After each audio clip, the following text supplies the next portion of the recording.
ሰላም ውድ አድማጮቻችን፣ ይህ ያያ ስፖርት ነው። ታዲያ በዛሬው ፕሮግራማችን ቸልሲን የሚመለከቱ መረጃዎችን እናወራለን። የጥሩን የዝውውር መስኮት ቸልሲ እንዴት ሊጠቀምበት ይችላል? የዴላፕና ስቴፋዮ መመለስ ምን ነገሮችን በቸልሲ ቤት ሊያመጣ ይችላል? ቸልሲ በጣም ተጠባቂ ጨዋታዎች ነው ያሉት። ቪላና በርንማውዝን ሁለቱን በዚህ ሳምንት ማለትም ነገና በሳምንቱ አጋማሽ የሚጫወት ይሆናል። ተጠባቂው የሆነው ደግሞ የሳምንቱ የቀጣይ ሳምንት መጨረሻ ማንቸስተር ሲቲን ኢትሃድ ድረስ ሂዶ የሚገጥምበት ጨዋታ ነው።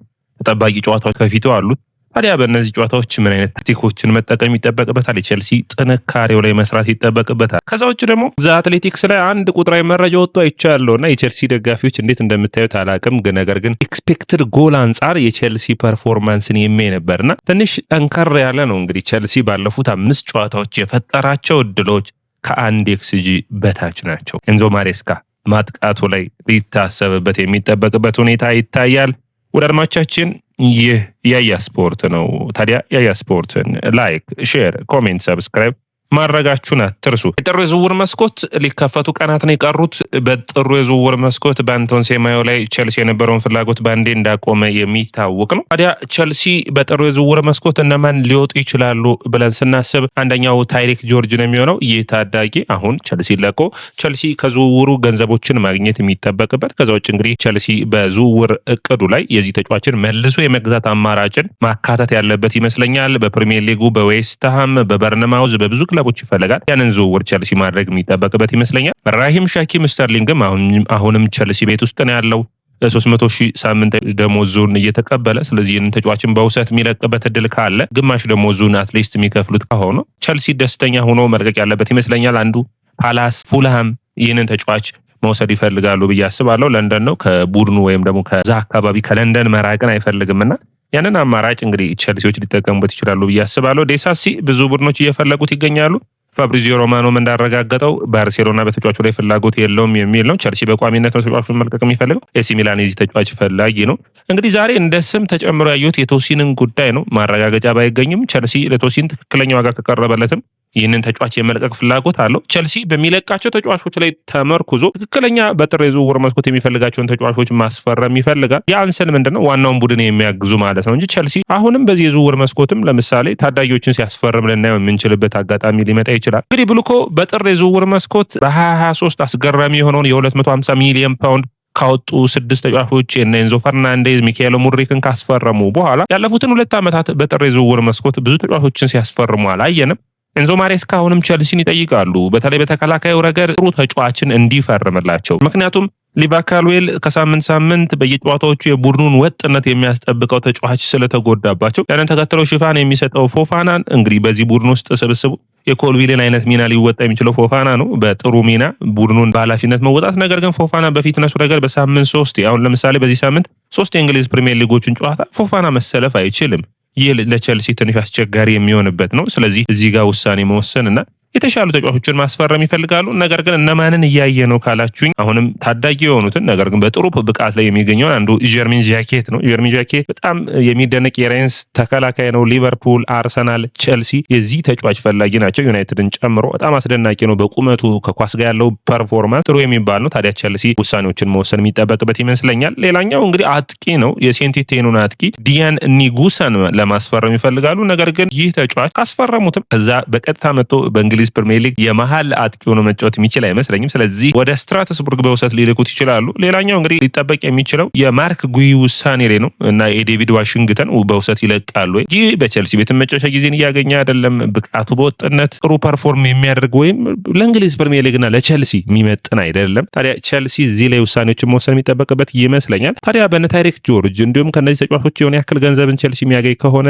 ለምን ተጫዋቾችን አያስፈርም? ለዛ ደግሞ ማሳያ የሆነው በአንቶን ሴማዮ ጉዳይ ላይ ቸልሲ ጣልቃ መግባቱ ነበር አይደለም። ስለዚህ የሆነ ያክል ገንዘብ የሆነ ያክል የፋይናንሻል ወይም ደግሞ በህጉ መሰረት በተለይ የዩኤፋ ህግ ነው አስቸጋሪ የሆነባቸው። የሆነ ያክል ቸልሲ የሆነ ሰርፕራይዝን ሊያመጣ የሚችልበት እድል ይኖራል ብዬ አስባለሁ። እንግዲህ አንዱ ቸልሲ ሊጠበቅ የሚችለው አጥቂ ካስፈረመ ጃኦ ፔድሮን በ10 ቁጥር መጠቀም ስለሚችል የ10 ቁጥር ቦታው ላይ ጥሩ ቦታዎችን መሸፈን የሚችል ተጫዋች ይሆናል ብዬ አስባለሁ። ሌላኛው አማራጭ ሊሆን የሚችለው ተከላካይ መስመሩን ማጠናከር ነው። በተለይ የዴሳሲ የነቶሲን መልቀቅ የሚገኝ ከሆነ። ወደ አድማቻችን ስለ ዝውውር መስኮቶቹ እነዚህን መረጃዎች አደረስኩ። አትሌቲክስ ነው መረጃው ምንጭ። የቼልሲ ማጥቃትን በሚመለከት አጠራጠር አድርጌ ላቅርብላችሁ። ካይሴዶ 3 ጎሎችን አስቆጥሯል ከ0.6 ኤክስጂ ነው ውድ አድማጮቻችን። ቻሎባ 3 ጎሎችን አስቆጥሯል ከ0.9 ኤክስጂ ነው ውድ አድማጮቻችን። ኔቶ 5 ጎል አስቆጥሯል ከ3 ኤክስጂ ነው። አሁን እነዚህ እንድታዩልኝ የምፈልገው ቼልሲ የሚፈጥረውን እድል ነው።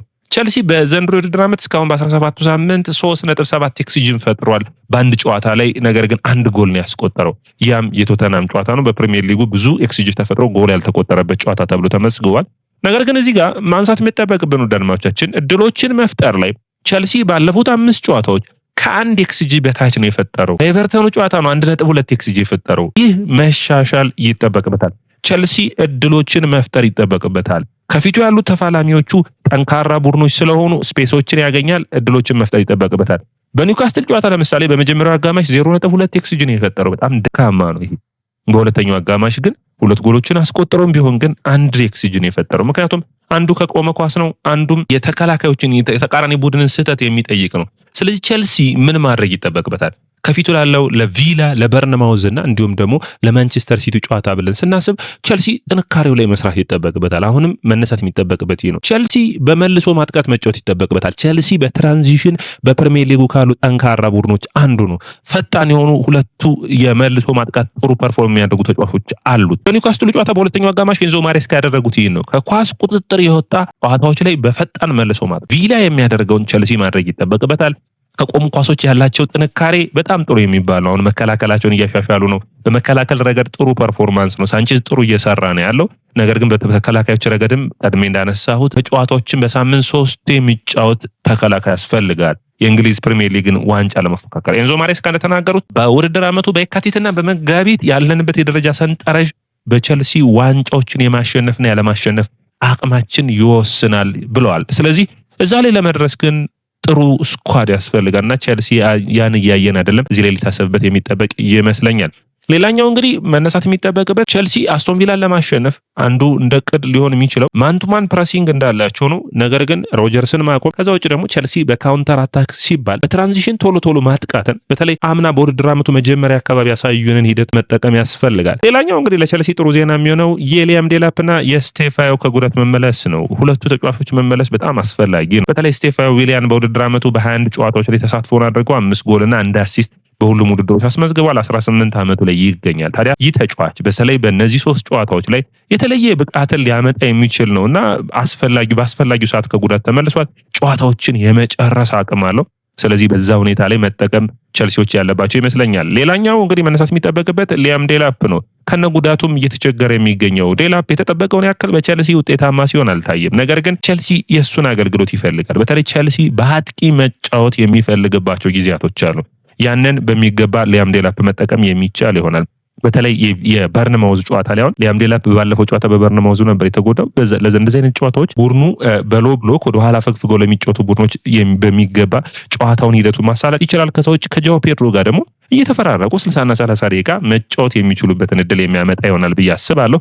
ከጉዳቱ ካገገመ ለቪላው ጨዋታ ተቀይሮ ይገባል። ለበርንማውዝ ጨዋታ ቋሚ ሆኖ ይጀምራል። የማንቸስተር ሲቲን ጨዋታ ግን ጃኦ ፔድሮ ቢጀምር ምክንያቱም በሀፍ ስፔሱ በሀፍ ተርኑ ማንቸስተር ሲቲ አፈግፍጎ ወይም ወደፊት ተጠግቶ ስለሚጫወት ጃኦ ፔድሮን ከፊት አድርገህ ሁለቱን መስመሮች በጣም ፈጣን ተጫዋቾችን የሆኑትን ጋርናቾና ኔቶን ማሰለፍ ውጤታማ ቼልሲን ያደርገዋል። ታዲያ በቀጣይ ያሉበት ጨዋታዎች ከአርሰናል ጋር ያለው ነጥብ ልዩነት ከመሪው አርሰናል ጋር 10 ነው። ይህንን ማጥበብ የሚችልበት እድሎች ነው ያሉት።